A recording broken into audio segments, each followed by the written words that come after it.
Hi guys, Chris here with Super Savvy Travelers. Hey, welcome to another episode of FAQs. Now you see Gigi sort of trolling around like a little shark in the background here, and she's probably going to make some noise because she realizes I'm videoing and it's all about her. Anyway, if she does, we're just going to ignore her and just go on doing what we're doing. A couple of things I wanted to address today. There's various different little points that people ask me, and I want to make sure that I answer all of these questions. And the first one is, what's the weather like? So right now it's actually quite nice. It's a bit warm today. July and August are quite humid. If you think Aruba, yeah, like Aruba generally, you know, I think Aruba is pretty much the same all year round, but Aruba in summer is probably what it's like here in the summer. It's humid and it's hot, so it's very tropical Caribbean kind of weather here just for July and August. The rest of the time is very, very nice. In winter, it gets chilly, like December wasn't too bad, funnily enough, but January and February, pretty chilly.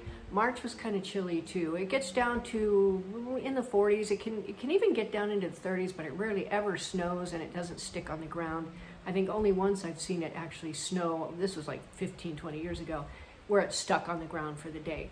But, you know, very occasionally you'll see little flurries or something, unless you're up in the mountains. In River Carl, when I got stuck up there with my ape situation, if you haven't seen the video, it's pretty funny. I'll put it in the details below. It's funny. Anyway, there was hail and, you know, snow and all kinds of stuff coming down, and I think this was in March or February. Anyway, we're in Santa Dominica. We're up maybe 1,000, you know, feet above sea level. Not that far. So it's a little chillier than, say, in Scalea, which is actually nice in summer. Not that much colder, and it's okay. I mean, you get by really well. I recommend getting a wood stove for your house because that can sort of supplement the heaters and things like that. And you can get pellets for really cheap here. There's like, you know, a huge big bag of pellets for €5, which is awesome. Anyway, that's the weather. The rest of the time, when it's not chilly and when it's not hot, it's really, really lovely. I mean, we get the magnificent rainstorms, which we love, and I've already talked about, lightning like crazy. Really, really fun weather here.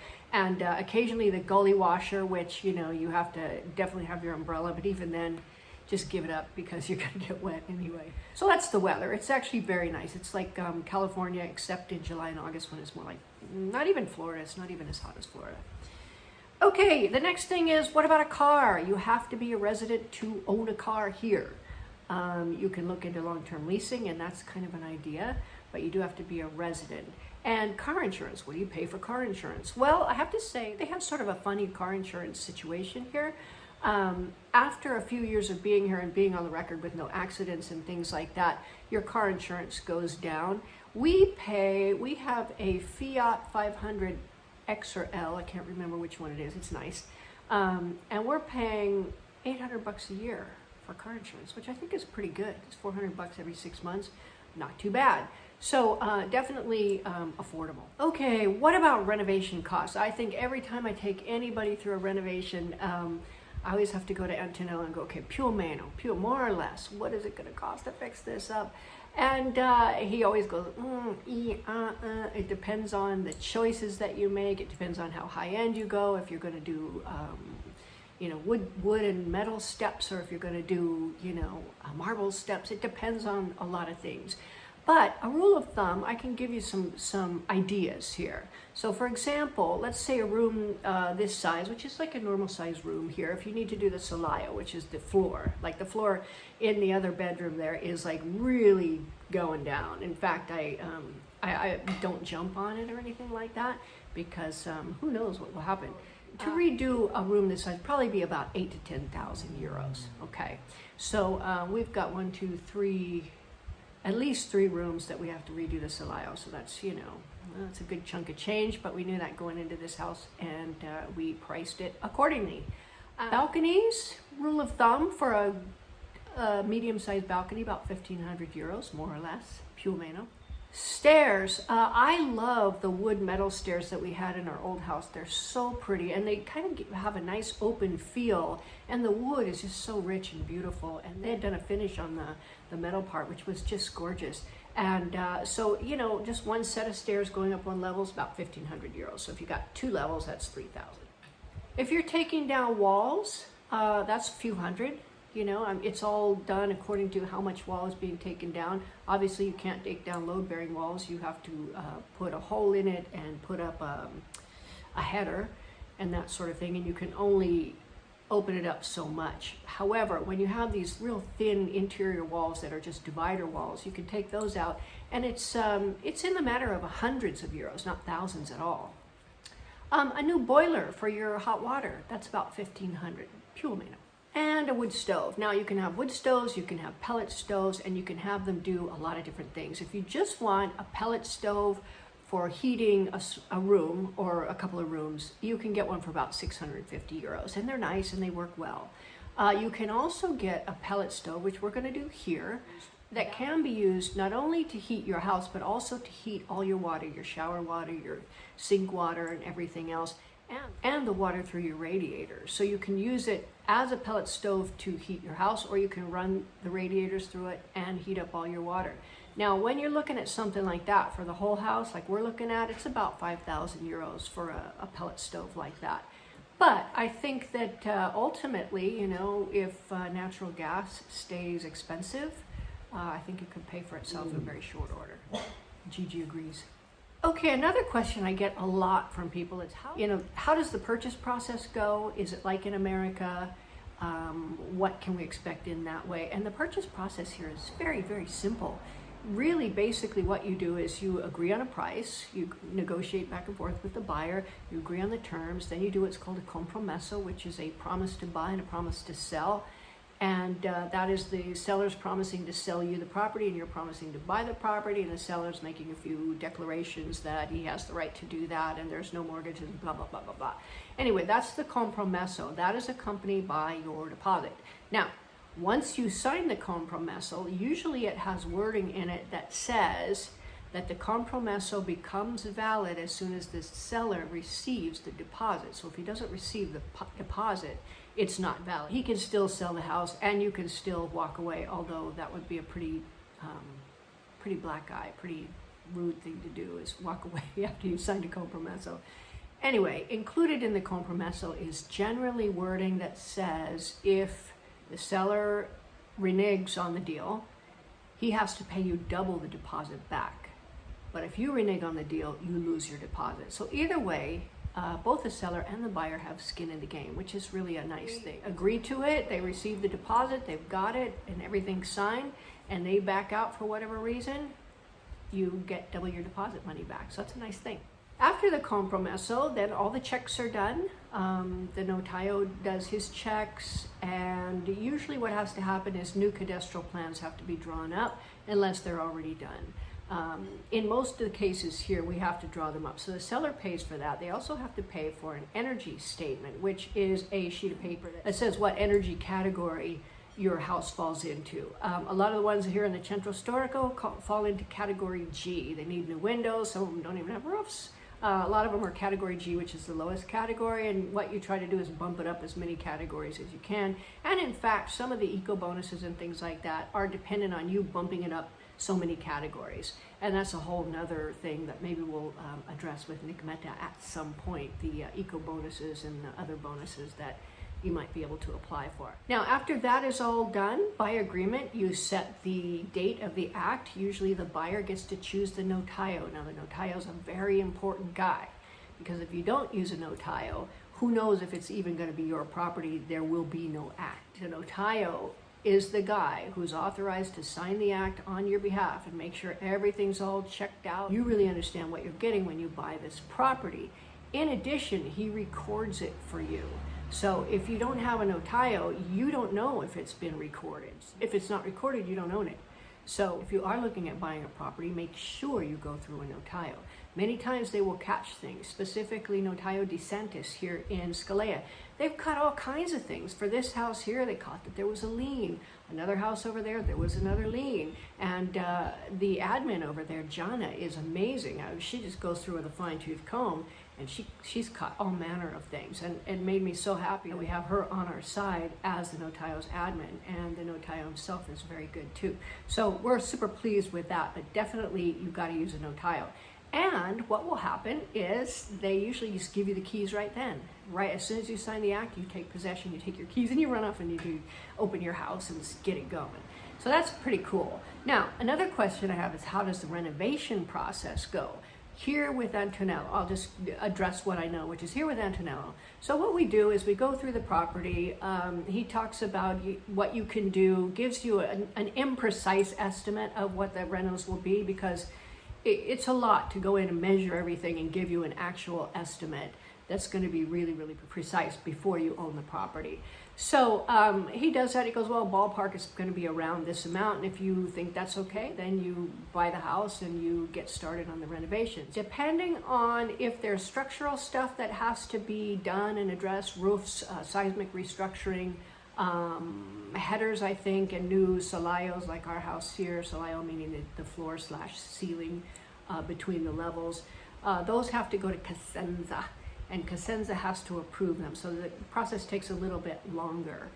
It goes over to the engineering department, and they do what they do. They do their magic over there, and they approve it, send it back. And Antonello keeps his thumbs on all of those things as they go to make sure they're moving. Now, after it comes back from Casenza, depending on what you're having done, it goes to the comune, and the comune is okaying the things on the like the centro storico. Now here in the centro storico, the historic center, there are quite a lot of restrictions on how your house can look from the outside. You can't go in and change everything. And a good rule of thumb is, in the older houses, you can probably open the windows around 20% bigger than they are.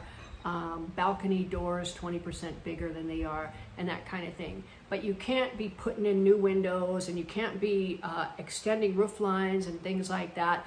The house has to look the same.